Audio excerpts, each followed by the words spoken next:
સુભાષ બ્રિજના નિર્માણને લઈને municipal general બોર્ડમાં રાજકીય ગરમાવો આવી રહ્યો છે.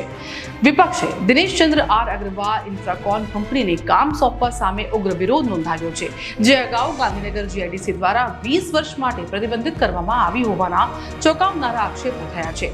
સિંગલ ટેન્ડર પ્રક્રિયા દ્વારા આ કંપનીને કોન્ટ્રાક્ટ આપવા પાછળ પારદર્શિતાનો અભાવ હોવાનું જણાવીને વિપક્ષે નવા બ્રિજની ગુણવત્તા સામે સીધા સવાલો કર્યા છે. મૂળ 241 કરોડ રૂપિયાનો આ પ્રોજેક્ટ વધીને 300 કરોડ રૂપિયા સુધી પહોંચવાની આશંકા વ્યક્ત કરવામાં આવી છે, જ્યારે એજન્ડામાં સામેલ વગર જ કામ શરૂ કરી દેવાયાના દાવાએ સમગ્ર પ્રક્રિયાને શંકાના ઘેરામાં મૂકી દીધી છે.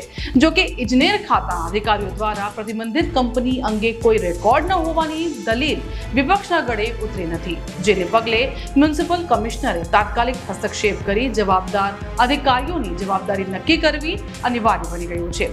અમદાવાદના નાગરિકોની સલામતી અને ટેક્સ પેયર્સના નાણાંના યોગ્ય ઉપયોગ માટે હવે કમિશનરની ભૂમિકા અત્યંત નિર્ણાયક સાબિત થશે.